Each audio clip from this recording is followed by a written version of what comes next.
Hello everyone. कैसे हैं आप लोग? होप मज़े में होंगे। एंड ये हमारी तीसरी वीडियो है और आज हम पढ़ने वाले हैं। इससे पहले हमने पांडास पढ़ा था, ठीक है। और फर्स्ट वीडियो इंट्रो थी, so this our third video और इसमें हम कवर करेंगे कि बेसिकली ये सीरीज कंप्लीट मशीन लर्निंग की सीरीज है जिसमें आप end to end machine learning सीखेंगे और उससे रिलेटेड जितने भी प्री रिक्विजिट हैं, जो भी इन बिटवीन आएगा हम उसको उसी समय डिस्कस कर लेंगे। सो मैं ये कह सकता हूँ कि आपको कोई भी प्री रिक्विजिट की जरूरत नहीं है। ये सीरीज एंड टू एंड आपके लिए इनफ होगी चीज़ों को समझने और सीखने के लिए। जो भी चीज़ जिस समय आएगी, चाहे वो मैथ्स का कोई कॉन्सेप्ट आए, चाहे वो किसी और लाइक पाइथन, और पाइथन तो हमें एक मैं वीडियो बना दूंगा जिसमें हम कंप्लीट पाइथन बेसिक जिसकी जितनी की रिक्वायरमेंट है वो आपको आ जाए। तो उतना तो सीखना पड़ेगा ही, बट उसके बाद जो भी प्रीरिक्विजिट होगा, जो भी चीज़ें ज़रूरी होंगी to learn the machine learning, हम meanwhile during this journey हम उसी को सीख लेंगे, ठीक है। सो आज हम क्या सीखने वाले हैं? आज हम सीखने वाले हैं कि जो भी डेटा होता है उस डेटा के अंदर से इन्फो कैसे निकालें, है ना। जैसे मान लो हमारे पास एक मशीन लर्निंग के लिए, machine learning all about the data. अब जैसा डेटा देंगे वैसा आपका एल्गोरिदम बिहेव करेगा, लर्न करेगा, सीखेगा, काम करेगा। सो सबसे इंपॉर्टेंट क्या है इसमें? सबसे इंपॉर्टेंट है डेटा। अब उस डेटा में से आपको वैल्यूएबल इंफॉर्मेशन निकालनी है, सो दैट कि आप समझ सको डेटा क्या है, उससे आप क्या कर सकते हो, क्या क्या पॉसिबिलिटीज हैं, कैसे आप उस चीज से क्या आउटकम्स निकाल सकते हो। सो सबसे पहले आपको डेटा को समझना होगा। डेटा को समझने के लिए उसके अंदर से आपको इन्फॉर्मेशन निकालनी होगी। सो इन्फॉर्मेशन आज हम सीखेंगे कि इन्फॉर्मेशन को कैसे निकालते हैं, ठीक है। सो हम सबसे पहले आ जाते हैं, हम अपना जितना भी काम करने वाले हैं वो गूगल कोलैब पे करने वाले हैं। गूगल कोलैब बेसिकली एक ऑनलाइन प्लेटफॉर्म है जिसमें आपको कोई भी पर्टिकुलर सिस्टम की जरूरत नहीं होती है। इसका खुद का सीपीयू और रैम होता है, जिससे आपका अगर सिस्टम लाइट भी है, आपके पास नेट अच्छा है, तो हल्के सिस्टम मतलब जो आपके सिंपल सिस्टम है उस पर भी आप अपना मशीन लर्निंग का कोड रन कर सकते हैं और सीख सकते हैं। बेसिकली सीखने के लिए ये अच्छा है। सो हम अभी इसी को यूज कर रहे हैं, अभी इसी को यूज करते हैं। ओके, सो सबसे पहले हमको अपने अपने लिए डेटा की रिक्वायरमेंट होगी। तो हम कोई ना कोई तो डेटा चाहिए जिसमें हम सीखेंगे इनसाइट्स निकालना। तो हम अभी के लिए टाइटेनिक डेटा सेट ही यूज करते हैं, तो हम इसको अपलोड कर रहे हैं, ठीक है। सो मैंने टाइटेनिक डेटा सेट को यहाँ पे अब देख सकते हैं 86 GB मुझे मिला हुआ है इसमें डेटा अपलोड करने के लिए। सो मैं यहाँ पे 86 GB का डेटा रख सकता हूँ। सो जैसा आपका नेट रहेगा उस हिसाब से ये अपलोड हो जाएगा डेटा। ओके, सो ये अपलोड हो रहा है। Just give me few seconds.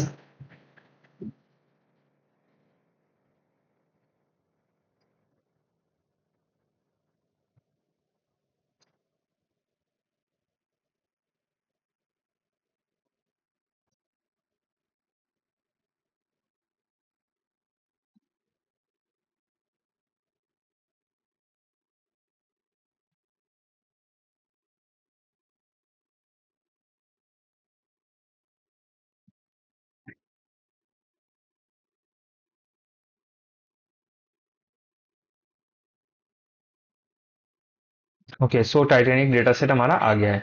अब मैं इस टाइटेनिक डेटा सेट को सिंपल इसका कॉपी पाथ कर लूंगा और यहाँ पे सबसे पहले हमें क्या करना होता है? पांडास को इंपोर्ट करना होता है। तो हम क्या लिखेंगे? इंपोर्ट। मैं बोल बोल के कर रहा हूँ सो दैट आपको आपको भी आदत हो जाए। इंपोर्ट पांडास एज, आप कुछ भी नाम दे सकते हैं, मैं पीडी देता हूँ। ओके, सो ये मेरा इंपोर्ट हो गया सबसे पहला काम। उसके बाद मैं क्या करूंगा? मैं अपने डेटा को रीड करूंगा। जो भी मेरा डेटा सेट है उसको सबसे पहले मैं क्या करूंगा? पीडी जो डेटा फ्रेम है डॉट रीड सीएसवी, हमारे पास एक मेथड होता है read underscore CSV and then giving the file name. So आपका जो भी फाइल का नाम है जो मैंने अभी कॉपी किया था, मेरा है Titanic data set dot C S V, ये मैं इसको दे दूंगा। तो मैंने इसको दे दिया। अब इसको मैं एक वेरिएबल में रख लेता हूँ डेटा फ्रेम नाम का, डीएफ वेरिएबल जिसका नाम रख लेते हैं डीएफ। सो मैंने इसको डीएफ के अंदर रख लिया रीड करके, ठीक है। राइट, अब मैं डीएफ से जो करना चाहूँ वो कर सकता हूँ। सबसे पहले मैं डीएफ का शेप देखना चाहूंगा, DF dot shape. So shape is a not a method. Shape क्या है? डीएफ के अंदर ही एक वेरिएबल होता है। सो आप देखेंगे अगर मैं शेप निकालूंगा डीएफ के अंदर से तो 891 इसके अंदर क्या है, रोज हैं, और 12 कॉलम्स हैं। सो रोज कॉलम, क्लियर। ओके, देन मैं डीएफ से क्या निकालूंगा, डीएफ डॉट, मैं एक मेथड होता है सैंपल, और इस सैंपल में जितनी लाइंस आप चाह रहे हैं, जितना रोज का डेटा आप चाह रहे हैं एज अ सैंपल, आप उतना निकाल सकते हैं। सो मैंने सैंपल में 5 सॉरी सैंपल में मैंने 5 रोज का डेटा निकाला, और ये आप देखेंगे 5 रोज का डेटा इधर आ गया है। ओके, सो ये 5 रोज का डेटा जिसके अंदर पैसेंजर है, सर्वाइव्ड है। अगर आपको डेटा का नहीं पता तो मैं आपको एक बार समझा देता हूँ। ये टाइटैनिक का डेटा है, क्योंकि अभी हम इनिशियलाइज कर रहे हैं कोर्स को, तो मैं बिल्कुल ये समझ सकता हूँ कि आपको इस चीज का नहीं पता होगा। सो टाइटैनिक जहाज के बारे में तो आपको पता ही होगा, जो कि डूब गया था। सो ये उसका डेटा सेट है। उसके अंदर कितने पैसेंजर थे, उनकी आईडी क्या थी। जीरो बताता है कि वो जिंदा बचे या नहीं बचे, तो जीरो नहीं बचे, वन जिंदा बचे। पी क्लास उनका पैसेंजर क्लास जिसमें वो ट्रेवल कर रहे थे, फर्स्ट क्लास था, सेकंड क्लास था, थर्ड क्लास था। उसके बाद उनका नेम क्या था, उनका सेक्स क्या था, उनका एज क्या था, उनका S I B S P कहाँ से उन्होंने चढ़े थे, मतलब बोर्ड किया था, वो सब चीजें हैं। कुछ टिकट कितना, उनका टिकट का नंबर क्या था, उनका फेयर कितना था, कैबिन कौन सा था, एम्बार्क्ड क्या था। ठीक है, एम्बार्क्ड मतलब शायद जहां से वो चढ़े थे, ये कुछ आईडी होगी। ओके, सो इस तरीके से डेटा सेट है। ओके, सो अब हमको यहाँ पे ये सैंपल में हमारे पास डेटा आ गया। ठीक है, अभी हम इसको अच्छे से समझेंगे। अभी फिलहाल बस जस्ट जब जरूरत पड़ेगी मैं आपको वो अच्छे से और समझा दूंगा इसको। ठीक है, सो समझ आ गया कि बेसिकली डेटा सेट क्या है। तो हमारे सैंपल आ गया। अब सैंपल के बाद आपको क्या करना है, एक मिनट। हाँ, अब आप क्या क्या और निकाल सकते हैं, आप सबसे पहले इसमें निकाल सकते हैं कि डेटा सेट, एक मिनट को, डीएफ डॉट एक मेथड होता है इन्फो। तो डीएफ डॉट इन्फो आप जब करेंगे तो ये आपको बताएगा, एक मिनट इसको मैं बंद कर देता हूं, ये आपको बताएगा कि आपका डेटा सेट की इंफॉर्मेशन, जैसे पैसेंजर जो आईडी है वो किस टाइप का वेरिएबल है, उसके अंदर कितने डेटा है, नल है या नहीं है, वो सब चीजें। जिंदा बचे, survived, P class, name, sex, age, important है, फिर टिकट, फेयर, कैबिन, एम्बार्क्ड, कहां से वो चढ़ा। ओके, सो ये सारे वेरिएबल, कितने वेरिएबल हैं, कितना, आप देखिए एज में 714 ही सिर्फ डेटा है, 891 में से 714 ही डेटा है, तो बाकी क्या होगा, बाकी का कोई डेटा नहीं होगा। ठीक है, और फ्लोट टाइप का है ये। तो इस तरीके से आपको ये फाइंड आउट आप कर सकते हैं कि ठीक है डेटा किस टाइप का है।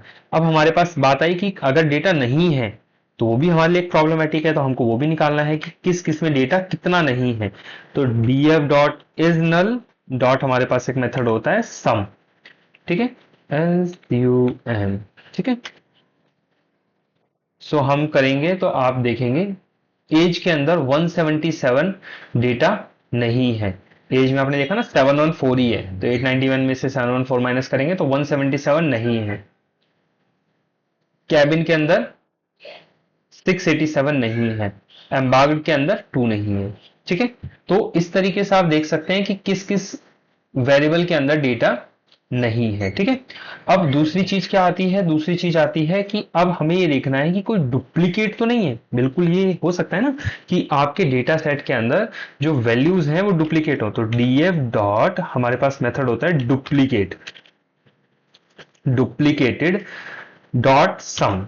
ठीक है, तो हमने इसको रन किया तो इसने बोला कि कोई भी डुप्लीकेट नहीं है। ठीक है, अब एक बहुत अच्छी चीज होती है कोरिलेशन फाइंड आउट करना। कोरिलेशन क्या होता है भाइयों, कि जैसे जैसे मान लो ये बहुत ज्यादा चांस है ना कि एज और जिंदा बचा या नहीं बचा इसके बीच में कोरिलेशन हो, क्योंकि जिसकी एज ज्यादा होगी उसके बहुत ज्यादा चांस है कि वो जिंदा ना बच पाया हो। क्यों, क्योंकि वो भाग नहीं पाएगा, वो किसी चीज के ऊपर चढ़ नहीं पाएगा, वो अपने आप को सेफ नहीं कर पाएगा, है ना। सो एज का ज्यादा होना, एज का ज्यादा होना एक फैक्टर है, कोरिलेशन है सर्वाइव्ड से। कैसा कोरिलेशन है कि ये ज्यादा होगी तो सर्वाइवल के चांस कम होंगे, राइट। सो हम कैसे निकालते हैं, DF dot correlation, DF dot correlation,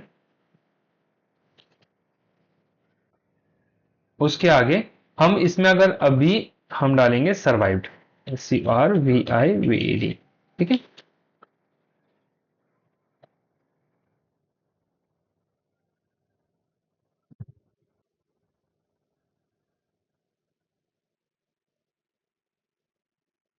ठीक है, तो ये कोई एरर आ गया। ओके, सर्वाइव्ड के अंदर ना, सर्वाइव्ड के अंदर कुछ जो वैल्यूज हैं, क्योंकि डेटा देखिए आपका डर्टी डेटा भी हो सकता है, तो सर्वाइव्ड के अंदर कुछ जो वैल्यूज हैं वो क्या है, नेगेटिव है। तो उसकी वजह से क्या हो रहा है, एक मिनट, तो उसकी वजह से क्या हो रहा है, उसकी वजह से ये कोरिलेशन फाइंड आउट नहीं करवा रहा है। तो हमें क्या करना होगा, हमें कोरिलेशन जो हम निकाल रहे हैं, ठीक है, तो हमें कोरिलेशन निकालते टाइम ही हमें उस वैल्यूज को क्या करना पड़ेगा, एक तरीके से सिर्फ इंट वाली वैल्यूज, जो इंटीजर वाली वैल्यूज हैं वो ही लेना पड़ेगा। तो हम क्या करेंगे, df dot select D type, data type के लिए होता है select D type, select D type, और उसके अंदर हम लिखेंगे इंक्लूड, इंक्लूड, और उसके बाद हम लिख देंगे नंबर, कि सिर्फ नंबर को इंक्लूड करो, dot correlation. Okay, df dot select D types, not type, D types, df dot select D types include number correlation survived. एक मिनट, एक मिनट, तो इसको हम देखते हैं।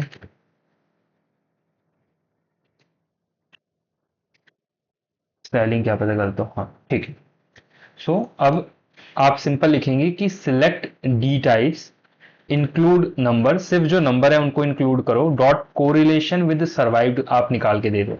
तब आप देखेंगे कि पैसेंजर के साथ सर्वाइव्ड का क्या कोरिलेशन है। वैसे तो पैसेंजर आईडी के साथ कोई कोरिलेशन नहीं होगा, सर्वाइव्ड का सर्वाइव्ड के साथ बिल्कुल वन कोरिलेशन, मतलब 100% कोरिलेशन है। पी क्लास का, अब देखिए क्लास का कोरिलेशन है, मतलब फर्स्ट क्लास जो होगा उसके बचने के चांस, मतलब क्लास जितनी बड़ी होगी, first class, second class, third class, तो थर्ड क्लास वाले के बचने के चांस उतने कम होंगे, है ना। तो इनवर्सली कोरिलेशन है, इधर जितना ज्यादा बड़ा होगा उधर उतना कम होगा। एज का कोरिलेशन भी इनवर्सली है, एज जितनी ज्यादा होगी उतने बचने के चांसेस कम होंगे, ठीक है। और जितना ज्यादा वो बड़ा कोरिलेशन होगा उतना ज्यादा वो वन के, मतलब बड़ा नंबर होगा एक तरीके से वो समझिए, और जितना ज्यादा छोटा नंबर होगा नेगेटिव में उतना ज्यादा नेगेटिव कोरिलेशन होगा, ठीक है। अब जैसे फेयर, तो जब जिसका जितना ज्यादा फेयर है उतने उसके बचने के चांसेस क्या हैं, ज्यादा हैं। समझ रहे हैं, जाहिर सी बात है, फेयर ज्यादा मतलब क्लास फर्स्ट क्लास होगी, और फर्स्ट क्लास वालों के बचने के चांसेस ज्यादा थे, ठीक है। आप देख रहे हैं इनवर्सली कोरिलेशन है, मतलब फर्स्ट क्लास वालों के, मतलब जो फर्स्ट क्लास है उसके बचने के चांस ज्यादा है, सेकंड क्लास वालों के कम है, थर्ड क्लास, मतलब जैसे जैसे क्लास बढ़ रही है, first class, second class, third class, वैसे क्लास का बढ़ना का मतलब क्या होता है, फर्स्ट क्लास सबसे अच्छी होती है, सेकंड क्लास उससे बेकार होता है ना। एसी फर्स्ट क्लास होता है, फिर थर्ड एसी होता है, तो थर्ड एसी सबसे सस्ता होता है, उसी टाइप से क्लास है। क्लियर है। सो हम इस तरीके से क्या कर सकते हैं, इस तरीके से हम चीजों को, डेटा में से इनसाइट्स निकाल सकते हैं। अब हम सीखेंगे कि अगर हमारा डेटा कैटेगोरिकल टाइप का है या न्यूमेरिक टाइप का है, तो हम उसके अंदर उनको एक तरीके से कंपेयर करके, उनको ग्राफ पे प्लॉट करके कैसे इंफॉर्मेशन निकाल सकते हैं। सो अब नेक्स्ट जो हमारा वीडियो होगा उसके अंदर हम देखेंगे कि categorical data, numeric numeric data, numeric categorical data, किस तरीके से हम किस किस चार्ट की हेल्प लेके हम उनके बीच के रिलेशंस को, उनके बीच के इंफॉर्मेशंस को फाइंड आउट करेंगे। ओके, सो इस वीडियो में इतना ही। होप आपको मजा आया, और बाकी अब मैं कंटिन्यू वीडियो शुरू रखूंगा, स्टार्ट करूंगा, सो दैट कि आपको आपका जो लर्निंग पाथ है वो स्मूथ रहे और आपको मजे आए। So thank you, bye bye, and hope आप इस चैनल को, इस वीडियोस को सपोर्ट करोगे, सो दैट मैं और अच्छी और इंफॉर्मेटिव वीडियोस बना सकूं। Thank you.